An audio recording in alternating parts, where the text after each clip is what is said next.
don't know about you, but I want 2026 to be the year that I create more than I consume. So what I mean by that is just I want to create more than I spend my time scrolling and watching Netflix.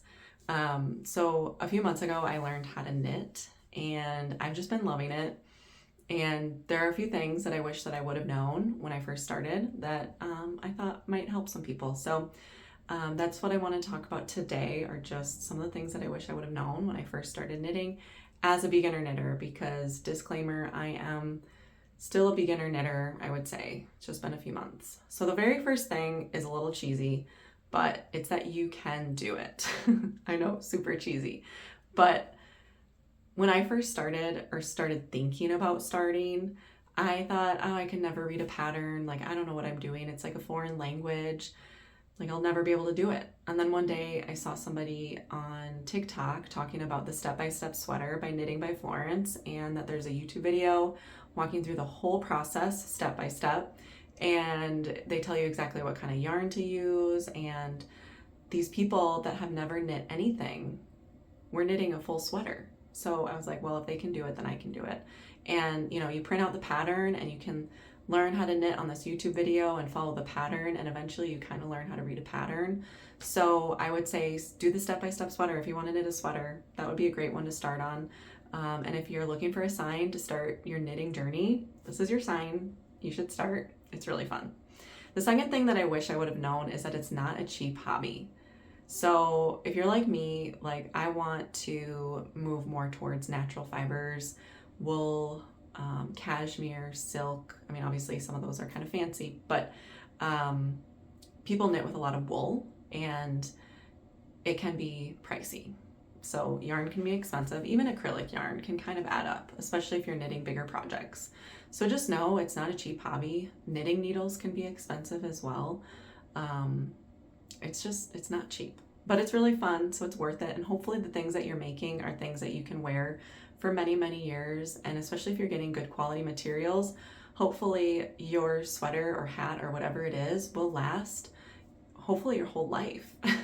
The third thing that I wish I would have known is to just buy the exact things that the sweater pattern or whatever pattern calls for. So if it's calling for a certain type of knitting needle, a certain size, which it should, just get that size of knitting needle. I went through and bought all these different needles and ended up returning them because they just weren't quite the right thing. The cords were too long in this interchangeable knitting needle set. So just buy the exact needles you need, because if you're just trying this out and unsure if you're going to stick with it, you don't need a whole set of knitting needles.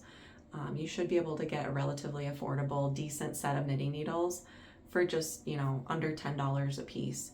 So I would just do that. Get the exact yarn that the pattern calls for. It'll save you a lot of time doing the gauge swatch and a lot of time yarn shopping. Just get the yarn that it calls for, because it might be a little more complicated to try to find whatever you can get at Michael's and figure out if it's going to work for that pattern and if there's going to be adjustments that you need to make to the pattern in order to use a different type of yarn. Just get whatever the pattern calls for. Just make it easy on yourself. The fourth thing I wish I would have known is that you do not need to go out and buy these fancy knitting needle sets. So there are sets out there that cost $200, $300, $400, and they're these really nicely interchangeable needles, super high quality, probably great for a very seasoned knitter that's going to knit for many, many years. But as a beginner knitter, you really don't need to invest in something like that quite yet.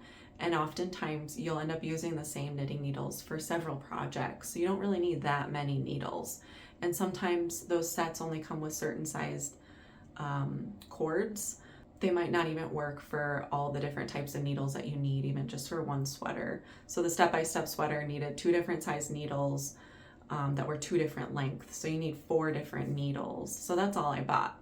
But I did start out by buying an interchangeable set that just wasn't the right thing. It was cheap on Amazon, and the cord lengths weren't even the same size that they were supposed to be. And then I bought a really cheap metal set that had all these different sizes for like $15.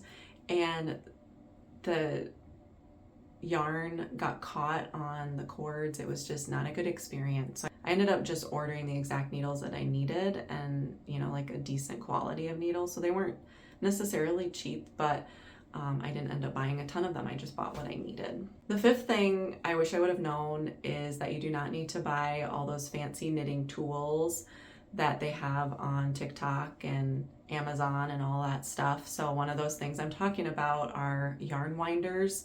You don't really need a yarn winder when you're just getting started.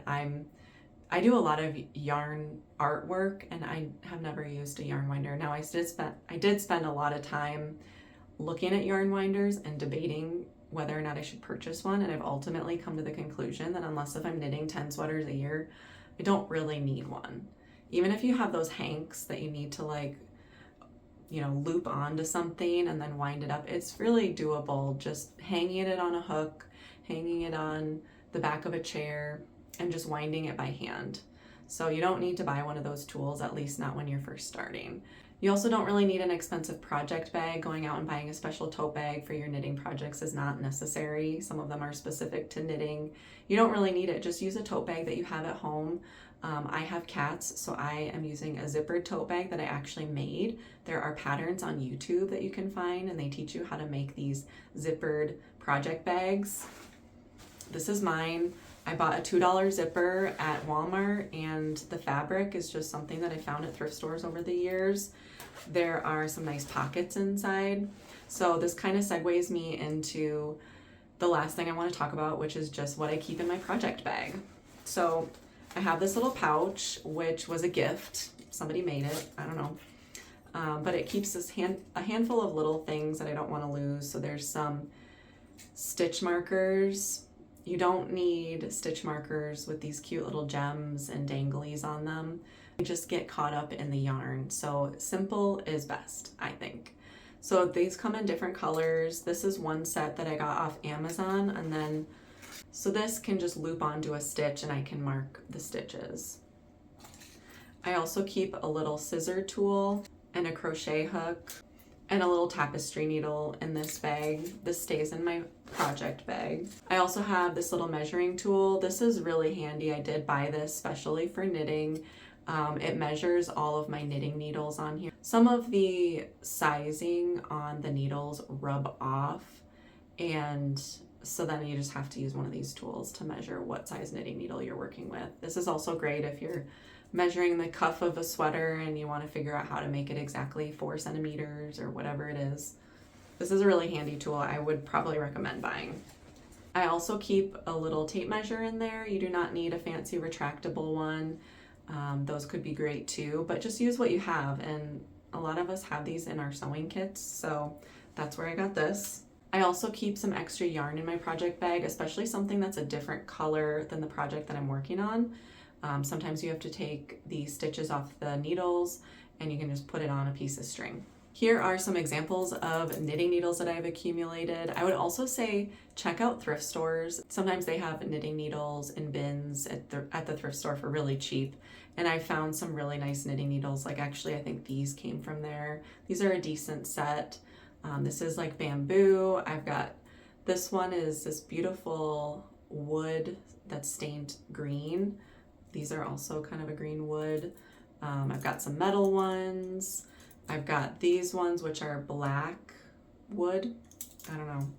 And then the last thing is my current knitting project. So I'm working on the loom sweater. This is the second sweater I have knit so far, and I'm almost done. This is my first color work sweater. That was a whole adventure, but I'm just on to the last sleeve. Check out these beautiful knitting needles. These are kind of a multicolored wood needle. I just love using different kinds of knitting needles. It's kind of like having a different mug each day of the week. It just makes life more interesting and fun.